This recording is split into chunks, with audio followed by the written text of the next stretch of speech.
Psychology can be a wild ride, full of unexpected twists and turns. But did you ever stop to think about the hidden mind tricks that are all around us every single day?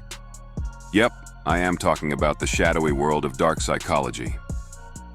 It is a secret playbook used by some to bend situations and even people to their will. But guess what? These mind-bending techniques are more in reach than they seem.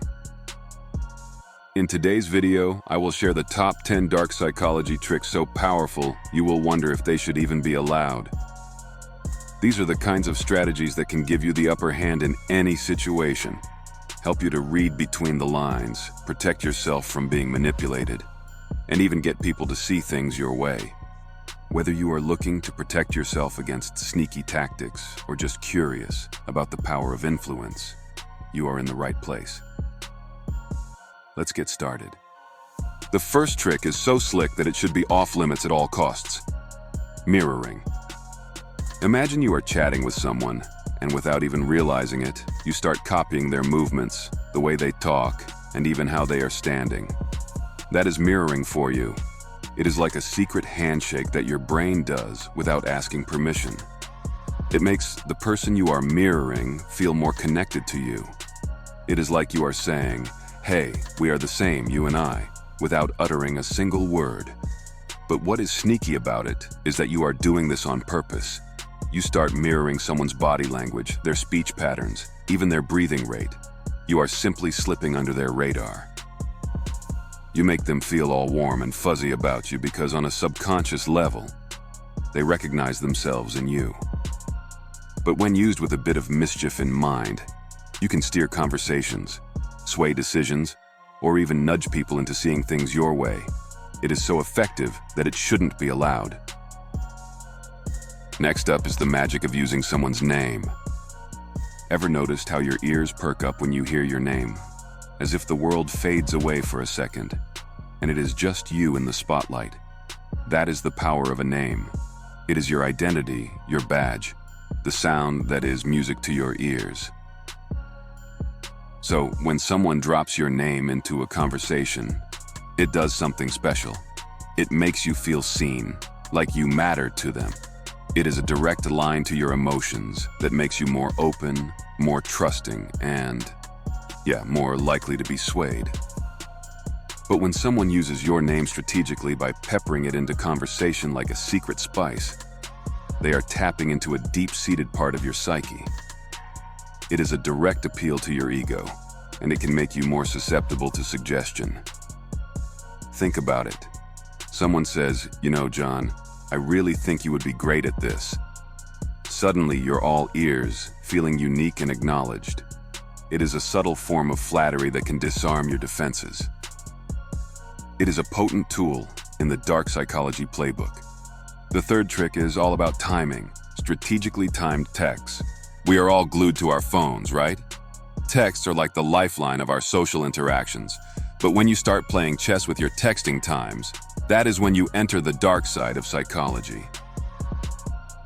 Sending a text out of the blue, especially when someone least expects it, can really throw them for a loop. It is like you are popping into their thoughts uninvited and sparking a little thrill. Why are they texting me now? They wonder. And just like that, you're playing with their mind. Imagine sending a "thinking of you" text right in the middle of the night. These texts are timed to surprise, to catch them when they are off guard. It is a game of psychological cat and mouse that keeps them guessing when they will hear from you next. This tactic, when used with precision, has the potential to influence someone's feelings and thoughts towards you deeply. When you are playing with the timing of your communication, you are controlling how and when people think about you. You are leveraging the human brain's tendency to seek patterns and predictability. Moving on, let's talk about non-reactivity. Have you ever dealt with someone trying to push your buttons to get a rise out of you? That is where non-reactivity turns into your secret weapon. You have to become a psychological ninja and dodge those emotional bullets. When someone is trying to provoke you, your power is to stay calm as a cucumber. In this way, you are essentially putting up an invisible barrier, one they can't break through. It leaves them powerless, and their efforts to unsettle you fall flat. But why does this feel like it should be illegal? Because, in a way, you are manipulating the situation by taking control of the emotional exchange. You are denying them the reaction they are seeking, which can seriously mess with their head. It is like you are playing puppet master by controlling the outcome of the interaction, without them even realizing it. In the grand scheme of things, non-reactivity can shift the balance of power in your favor and make it a powerful tool. It is all about who holds the control. And with non-reactivity, you are always one step ahead. The fifth trick that should be illegal is being slightly wrong to get things just right. It is a sneaky move in the shadowy corners of mind games. You toss a little error into the chat. Something off, but not too off. Like you are laying a trap that is too tempting not to spring.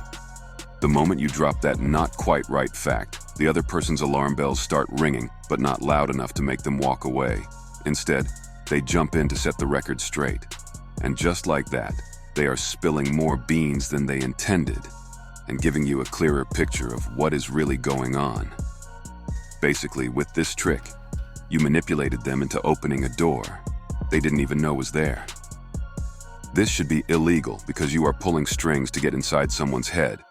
You are using their natural urge to correct mistakes against them and get what you want. It is a power play that can mess with someone's sense of reality. It makes them question what is true and what is not. That is some serious mental manipulation, and it is not hard to see how it could be used for less than noble reasons. Moving on to trick number 6, small favors, significant impact. Start by asking for something big, something so sizable that it makes the other person blink, but not back away. This big ask kicks off the dance of give and take by lighting up the reciprocity circuit in their brain. They are thinking, okay, I have done this huge thing for you, so we are square. But that is where the twist comes in. You dial it back by asking for something much smaller instead. Suddenly, they are relieved and more than happy to help, because, in their mind, they're getting off easy.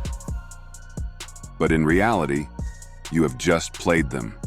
You have manipulated their instinct to balance the scales of give and take by making them feel obligated to help you out.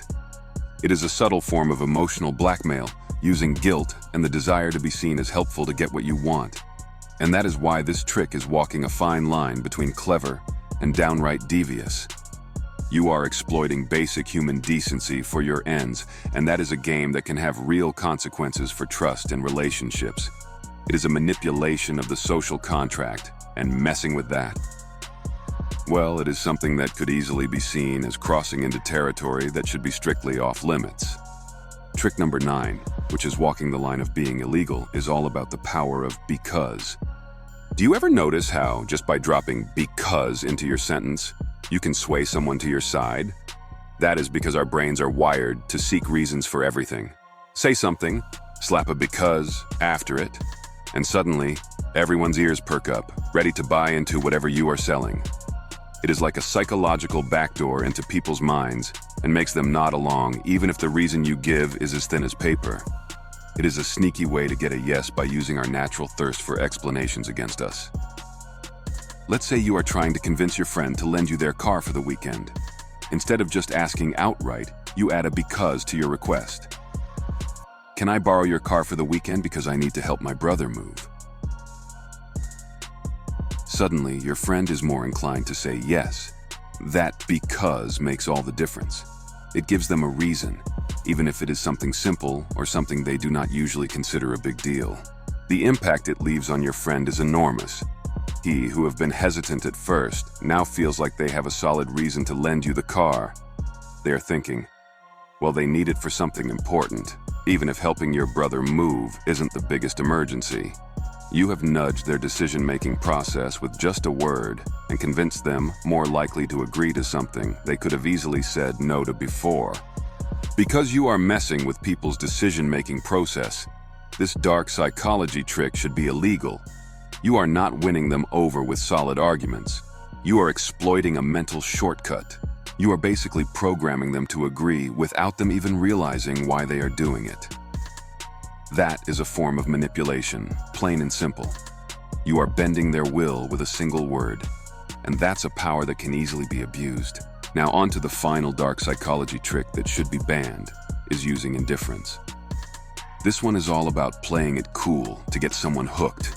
First, you lay down the groundwork to make them feel special and connected to you. You are always there, dropping compliments, laughing at their jokes, and making plans. They are feeling good, valued, and connected. Then, out of nowhere, you pull back. You stop replying as much, your messages get shorter, and you are suddenly busy all the time. You throw in a line like, "Sorry, just been really caught up with things," and leave it at that. Now they are sitting there, wondering what is up. They start questioning what they did to cause the change. Did I say something wrong? Did I do something? They are confused and a bit desperate for that warmth you used to give them freely. This shift makes them want your attention even more. They are constantly trying harder to get back into your good graces. They will even start messaging you more, try to plan more meetups, or even apologize for things they didn't do. In this way, you are playing with their feelings like it is a game. You have made them feel wanted, only to take it away and watch them scramble. It is a control move, or make them jump through hoops for your attention, all because you have manipulated their need to feel liked and important. I know this is absolutely unfair, and it is a form of emotional manipulation that can really mess with someone's head. You are making them doubt themselves and their worth based on how much attention you decide to give them. That is why playing this game of indifference should be made illegal. It is simply toying with someone's emotions to keep them hooked, and that is a dangerous power to misuse. And there you have it. 10 dark psychology tricks so powerful they cross the line of legality. If you found this interesting, remember to hit like and subscribe for more.